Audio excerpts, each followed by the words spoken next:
J'ai fait l'amour avec ma mère, ma fille, avec mes sœurs, avec ma tante et le gardien du trésor. Mais je suis là. Si le peuple gronde. J'ai tué mon bouffon et mon épagnol. Un petit poignard a eu raison du grand chambellan. J'ai aussi de mes mains plusieurs prisonniers afin de les délivrer d'eux-mêmes. Mais je suis là. Si le peuple songe. Un millier de jeunes gens, nés sous le signe de la Vierge, ont perdu subitement la vie en entrant dans le signe du Bélier. Un millier de jeunes vierges, nées sous le signe du Bélier, ont perdu subitement l'honneur en entrant dans le signe du Taureau. Et je suis là. Sire, le peuple se repeuple. Une puce a partagé ma couche et je n'en ai rien su. Sire, le peuple... Hier soir, alors que j'étais dans les jardins suspendus, j'ai saisi le soleil à la gorge, j'ai serré de toutes mes forces. As-tu vu, Hormone? As-tu vu comment les ténèbres ont rougeoyé? Sire, le peuple aspire à se tremper dans votre sang. Mais quoi de plus naturel, Hormone? Oui, au fait, quoi de plus naturel?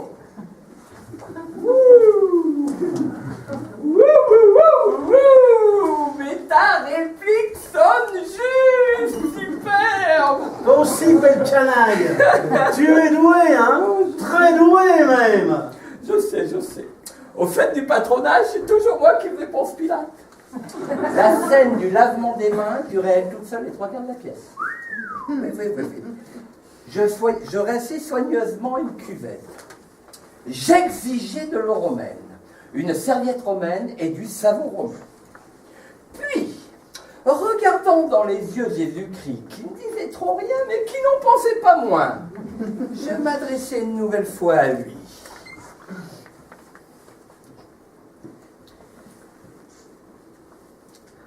Vois, je vais tremper dans cette cuvette mes lignes de la main. Si tu es tout puissant, fais qu'elle tombe et reste au fond de la cuvette. Alors je ressortirai des mains vierges, sans ligne ni raison, des mains lisses comme un œuf, où notre histoire pour ton bonheur et le mien ne sera pas inscrite. Des mains qui n'auront pas besoin de se laver les mains. Je plongeais les mains dans la cuvette. Là, un immense frisson parcourait le public. Il y avait toujours 2 ou 3 évanouissements. Et après, quand tu les ressortais... Quand j'ai ressorti, tu me croiras ou pas, quand j'ai ressorti, les lignes de la main étaient toujours là. Alors, regardons une nouvelle fois Jésus-Christ dans les... Choisis tout le sujet de notre impromptu, nous en étions. Quoi de plus naturel? Quoi de plus naturel? Je remonte sur le trône. Quoi de plus naturel? Hormone, Sire, j'ai omis un détail. Ai-je dit qu'Épagnol ressemblait furieusement à mon bouffon? Dieu est son âme. Dieu est son âme. Mais où vont les âmes des Épagnols? Hormone, si tu tiens un tant soit peu à ta carcasse navigable, trouve-moi sur le champ l'homme qui pourra répondre à cette question. Où vont les âmes des Épagnols après leur mort? Va! À vos ordres, sire.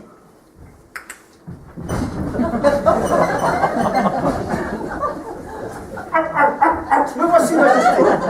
Je baisse vos pieds. Baiser des pieds à ton âge. Relève-toi! Comment t'appelles-tu? Épagnol, sire. Épagnol, voilà qui me sied. Épagnol, as-tu une âme? Toute frisée, sire. Toute frisée. Et où va-t-elle après la mort? Suis-moi, et vous la suivrez à la trace. Oh, bien répondu. Non seulement je te laisse la vie sauve, Et tu trouveras une levrette en montant chez toi, va. Illico, sire, que votre majesté soit bénie au-delà des siècles et de toute expression.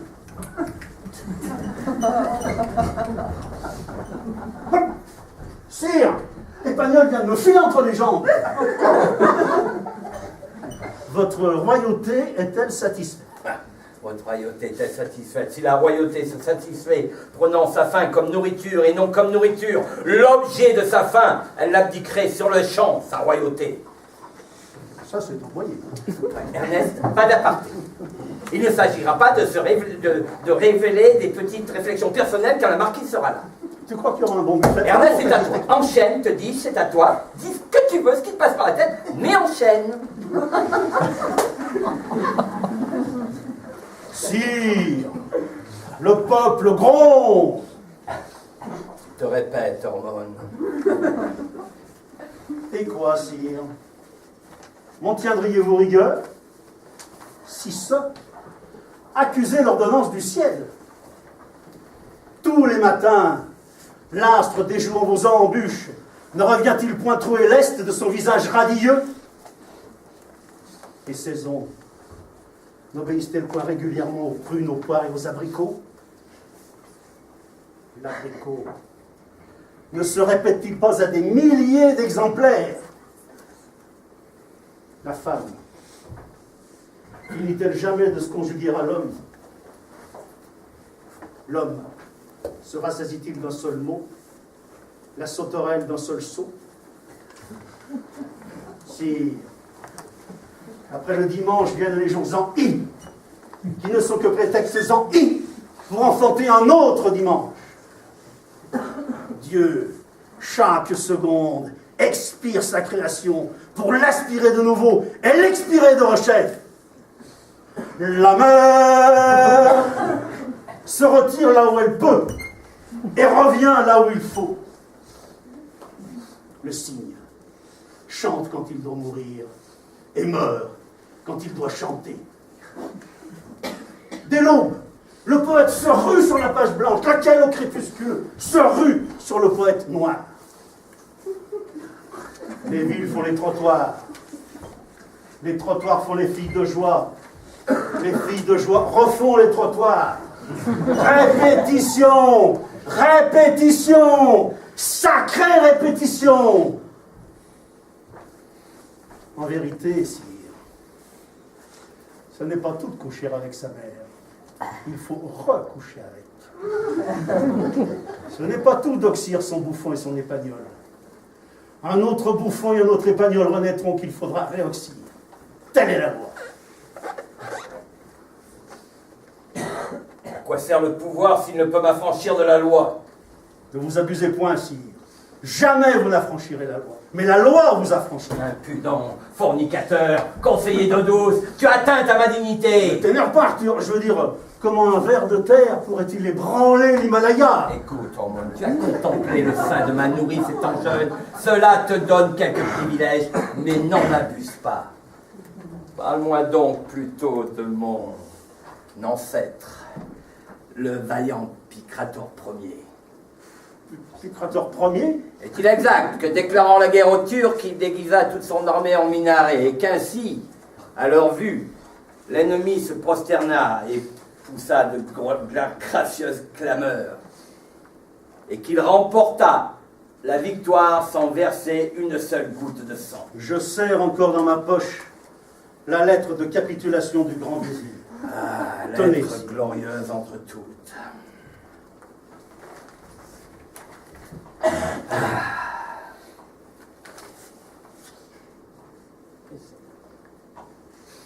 C'est bien. Mais c'est l'écriture d'Hortense. L'écriture d'Hortense? Tu as une lettre de ma femme dans ta poche? Enfin, mon petit lapin! Je me suis trompé, ce n'est pas celle du monde. Ernest, donne-moi cette lettre! Mais j'assure votre majesté qu'elle ne traite pas de votre fier aïeul Picrator Ier du tout. Ernest, donne-moi cette lettre! Mais enfin, Arthur, qu'est-ce que tu crois? Je ne crois rien du tout, mais donne-moi cette lettre! Il n'en est pas question. Donne-moi cette lettre! Si dans 3 secondes, tu ne m'as pas donné cette formidable. Oh, vous jouez avec un naturel. Si vous êtes dans cette forme devant la marquise... chérie, on te demande au téléphone. téléphone. Oui, Piguet. Oh, Piguet. Et dépêche-toi, il t'appelle de Provence. Oh là là, Piguet.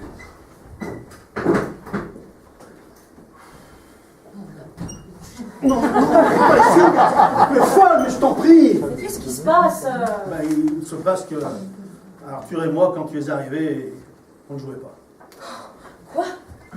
Enfin, on jouait, mais dans le feu de l'action, j'ai sorti une lettre de ma poche, je la lui ai donnée, et c'était lettre. Mais bravo, formidable. Monsieur fait du vaudeville, maintenant chapeau. Ah bah. Mais c'est pas le moment de parler chapeau, Hortense.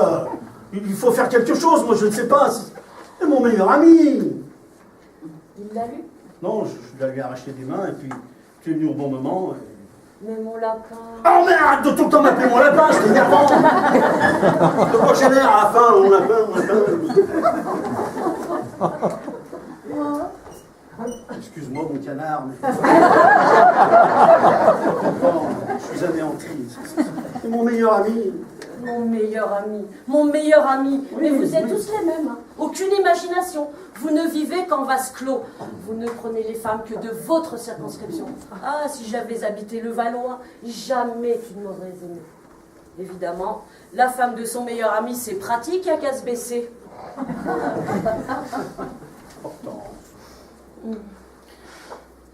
J'ai une idée. Nous allons noyer le poisson. Noyer le poisson. Oui, c'est facile. Quand Arthur va revenir, tu reprendras au moment où je vous ai interrompu comme si de rien n'était. Tu ressortiras ta lettre et tu insisteras pour qu'il la lise. Mais Hortense! Quand il la lira, tu poufferas de rire. Entre deux accès d'hilarité, tu lui avoueras que c'est une farce que nous lui avons montée tous les deux pour lui apprendre comment il faut jouer au naturel. Puis, tu m'appelleras à grands cris et moi, arrivant sur le champignon de Arthur, si tu voyais ta tête, oh, impayable. Non, mais faut-il que tu sois naïf? J'ai failli m'évanouir dans la coulisse. Oh non, mais Arthur. Et toi, Hortense, ta fure, tu es formidable, tu me donnes le frisson. C'était à la guerre. Une femme qui aime Ernest, c'est une armée en marche. Oui, bien sûr, mais... Oh, mais quoi? Eh ben, tu ne te rappelles peut-être pas de tout ce que tu as écrit sur la lettre, mais tu dis de ces choses...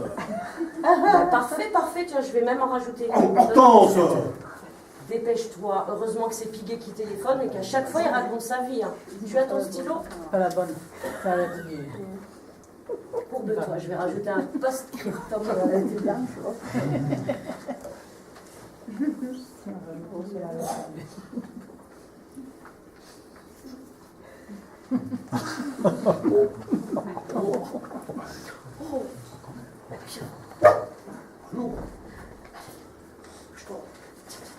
Vite, remets-la dans ta poche. Qu'est-ce que tu as écrit? Oh, de ces cochonneries.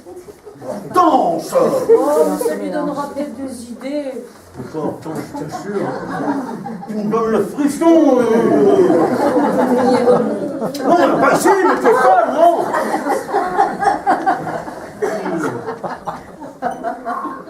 Faut que je te confie un secret. Un secret.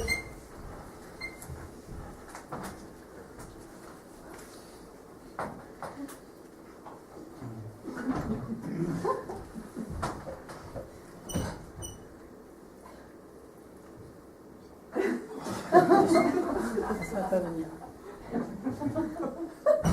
J'aime Arthur! Comment ne pas l'aimer?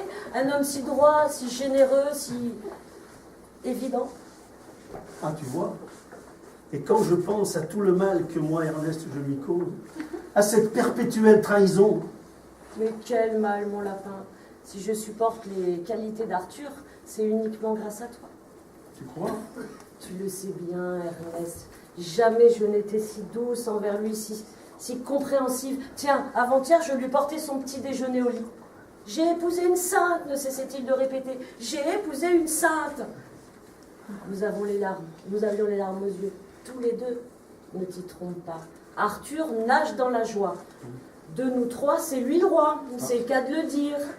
Il ignore tout de nos difficultés, hein, de ces courts instants de bonheur arrachés à quel prix. À quel prix, oui. Est-ce ma faute si chaque nuit, j'ai l'impression de coucher avec un phoque? Ah oui, mais tu sais, Arthur a été enlevé en Suisse. Hein. Ah ça, je sais. Tu vois, Hortense, si j'allais jusqu'au bout de mes pensées, eh bien, Va. au cours de nos étreintes passionnées, de nos illuminations, je donnerais n'importe quoi pour qu'Arthur soit là. Ça alors? Je lui dirais, regarde ta femme, Arthur, c'est bien elle, c'est bien Hortense, oui, ce brasier, Oh. ce volcan, Oh. ce Niagara, cette armée en marche, ce tremblement de terre, Hortense! Oui, ton épouse trotte menu, ta petite fourmi quotidienne. Ah non, ne me remercie pas, on est toujours heureux de pouvoir rendre service. Ah non, ne me remercie pas. Le piguet. Il raconte à chaque fois sa vie. Et comme il ne sait pas mentir, c'est toujours la même chose. Tu ne peux pas l'expédier? Oh, mais ça va couper l'inspiration, l'imagination et tout. Nous en étions où? Eh ben, tu sais, la lettre du grand vizir. La lettre du grand vizir. Une trouvaille sur la lettre du grand vizir. Je remonte sur le trône. Bon, moi je vous laisse à vos divertissements. J'ai mes endives qui sont au four.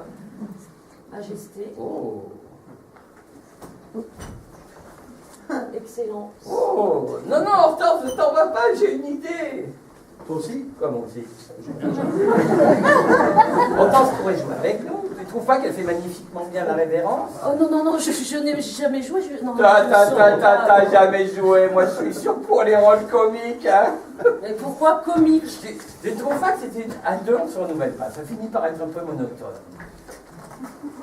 Évidemment, à 3, ça risque d'être beaucoup plus drôle. On pourrait faire la reine. Oh oui, la reine. Oui.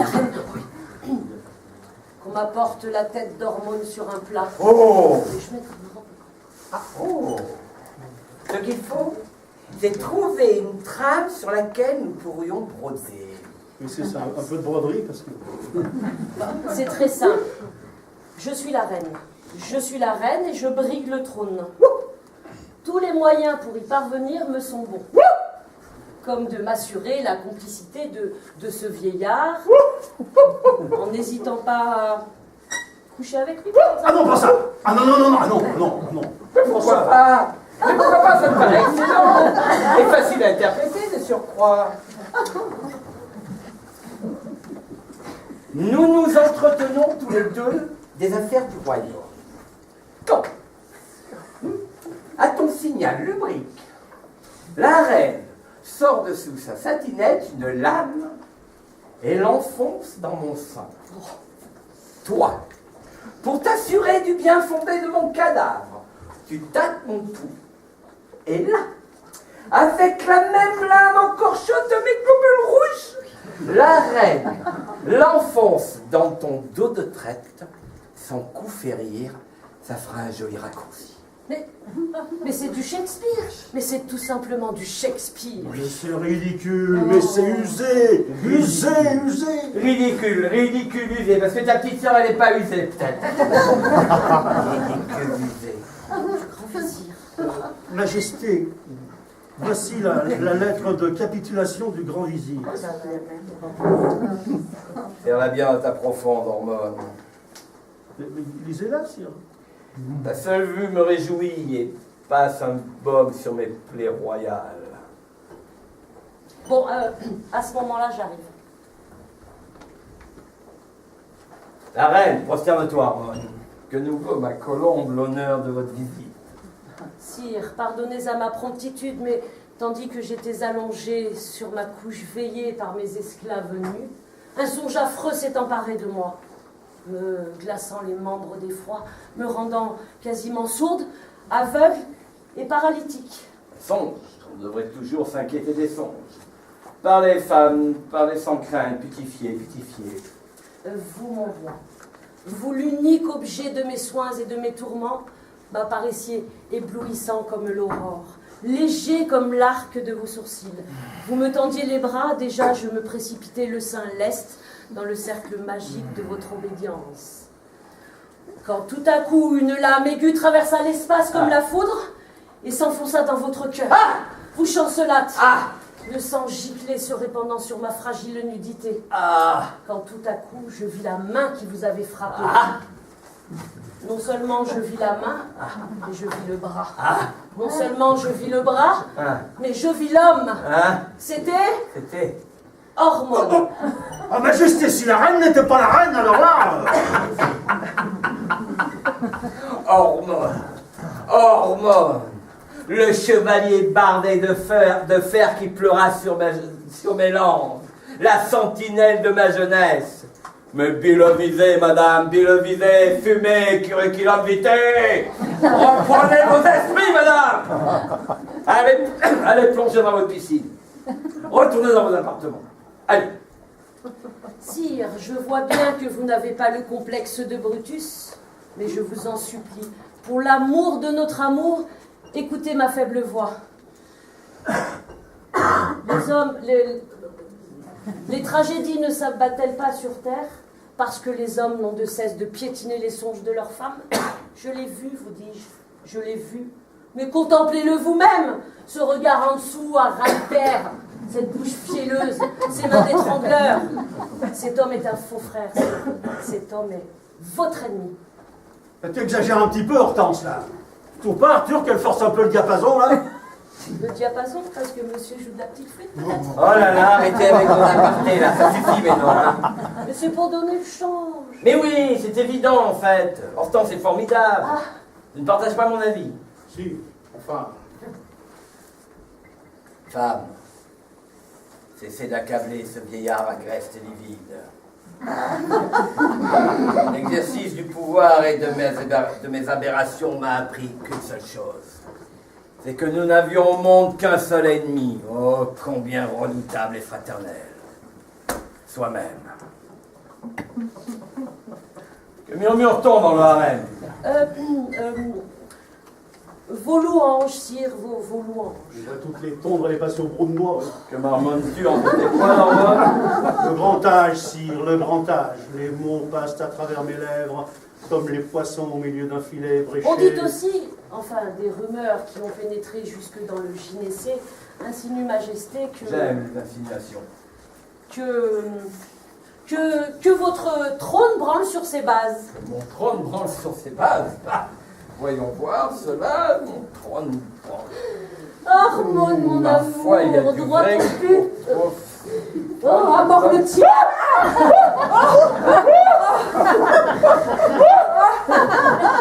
À vous les roucoulades pendant que j'examine les bases de mon trône. Oh là là, marquise va s'en tenir les comptes. Tu voudrais pas que je fasse le roi pour changer un peu? Mais ça ne changera rien. Ça ne changera rien. Oh là là là là là là. Ormone, ce que le public doit sentir. Vous ne sentez pas? Mes endives? Oh, écoutez, on reprendra après. Oh, mes endives, mes endives. On dit de miséricorde. L'ensemble ne marche pas trop mal, vois-tu? Mais tu devrais prendre ton rôle un peu moins au sérieux. Ce que je veux dire, c'est que le public doit sentir que nous nous amusons follement. Ainsi, moi, je me suis follement amusé. Ben, ça en fait toujours un. Tu sais, le coup du grand vizir. Le coup du grand vizir. Le coup de la lettre du grand vizir. Tu aurais... Quand je t'ai fait croire que c'était la lettre du grand vizir, tu aurais vu ta tête. On aurait dû prendre une photo. C'était impayable. Parce que... Oh, sacré Ormone, tu me fais toujours rire. À table. Table, ne faisons pas attendre notre souveraine. Qu'est-ce que la vie? Qu'est-ce que la mort? Le soir descend, Dans les cimetières, les cyprès fouillent le ventre des morts. Les enfants se perdent dans leurs rêves. Toutes les rues se ressemblent. Brouillard, brouillard. Femmes et phoques se confondent. Qu'est-ce que la vie? Qu'est-ce qu'un roi à la couronne défaite sur la tour de son impossible amour? Quelle importance?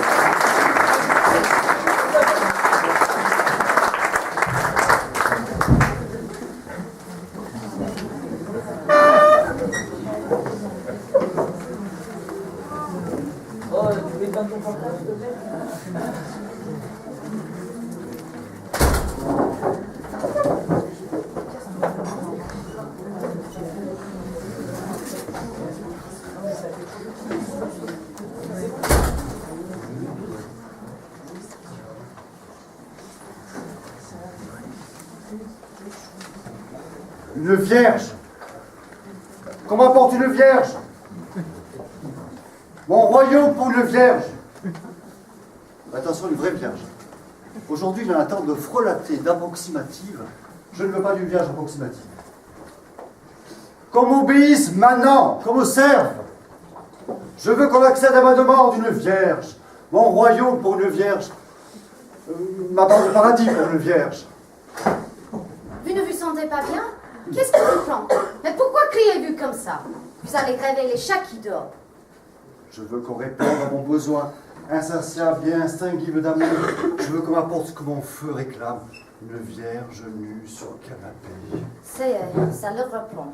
Vous voulez que je vous apporte votre cheval de bois? Vous aimez bien votre cheval de bois, d'habitude? Non! Pas de chevauchis? Pas de calvaquette? Pas d'adada? Remarquez, c'est toujours ça de gagner. Vous voulez quoi? Une vierge. Une quoi? Mais parlez plus fort. Je veux une vierge! Une vierge? Oui! Mais pourquoi faire? Mais ça ne me regarde pas! Mon royaume pour une vierge, ma vie pour une vierge! Une vierge totale, pas une vierge approximative. Mais qu'est-ce que vous racontez, mon pauvre ami? Vous n'aimez que les femmes de 40 ans? Vous ne l'aimez plus? Mais je le préfère, nuance. Hein. Vous m'avez raconté que dans votre adolescente, vous étiez aimé que par les femmes de 40 ans. Vous ne les aimez plus? Mais si. Vous m'avez raconté que vos copines de classe, les filles de votre âge, ne vous intéressaient pas. Je me souviens même d'une de ces phrases idiotes. Donc, vous vous êtes fait une spécialité. Gloire aux femmes de dos. Gloire aux femmes nues. Vous l'avez dit? Vous l'avez dit, oui ou non? J'ai dit, mais... Vous avez changé. En vieillissant, monsieur fait dans les minettes. C'est en rêvant et détendant que monsieur tatouille sa zigouille dans la baignoire. Je ne tatoue pas ma zigouille, hein. Vous tatouez votre zigouille dans la baignoire. Je vous ai vu. Mais je me gratouillais. Mais c'était un sacré gratuit, énergique, à plein main. C'était une gratouille normale. Je vais chercher votre cheval de bois. Un peu de sport vous fera du bien. Foutez-moi la paix. Mais qu'est-ce que vous mettez dans des états pareils? Vous n'avez rien bu, ni fumé. Vous n'avez rien mangé d'épicé, pimenté, une soupe, un fromage blanc. Justement. Le fromage blanc. Ne me dites ça que ça vous énerve. Alors, La soupe. la soupe. Mais c'était le soupe au potiron. Justement. Mais que dites-vous là, mon foufonnet? La soupe au potiron vous excite? Pas seulement. Alors, ça fait quoi d'autre que me fait envie des autres choses que les gamines nubiles? Mais la soupe, la purée, la compote, Oh, la confiture. Le patron, Hélas. le patron vous excite. Oui. Ça me fait bander. Vous foutez de moi. Affirmatif. Je veux une vierge. Qu'on me livre une vierge saine. Mon royaume pour une vierge. Ma fortune pour une vierge. Mais ça suffit. Arrêtez de crier comme un cochon. Je vais téléphoner au bar de la place en bas qu'on vous envoie un pute. Je veux une pute. Mais en général, vous ne crachez pas dessus. Ça vous soulage. Oh. Je veux une vierge. Ça y est, ça le reprend. On ne trouve pas beaucoup de vierges dans une bar à pute. Je veux une vierge de 40 ans. Je vais mettre une cassette. Je vais faire les gousi-gousi en regardant le film porno. Mais voilà. C'est toujours la même chose, on reste condamné à rêver. C'est comme ça. Et moi, vous ne croyez pas que je rêve de l'autre vie, mais celle qu'on aurait pu vivre?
Mais laissez-moi. Bon, vous allez vous lever. Vous pouvez très bien vous lever, ne me racontez pas d'histoire. Je ne veux pas. Vous pouvez même vous lever tout seul. Je le sais. Moi aussi. Je peux me lever tout seul, pardi. Je n'ai besoin de personne, non mais sans blague. Vous me prenez pour un impotent? Alors levez-vous, arrêtez de faire des caprices. Je ne veux pas. Vous ne voulez pas vous lever. Non. Vous avez décidé de rester assis sur cette vieille chaise pourrie. Elle n'est pas pourrie. Elle est vieille, mais pas pourrie. Comme moi. C'est ma chaise. C'est vous qui êtes pourri, vieux et pourri. Je vous en prie, pas de grossièreté. Bon, alors levez-vous. Non, Mais il faut que je débarrasse la table. m'en fous. Mais enfin, il est l'heure de vous lever. Le petit déjeuner est fini. Il n'y a pas d'heure pour se lever. C'est vous qui inventez. La journée est rythmée par des obligations horaires. L'heure de se lever, l'heure du petit déjeuner, l'heure de la toilette, l'heure du déjeuner, l'heure de la sieste, l'heure du goûter,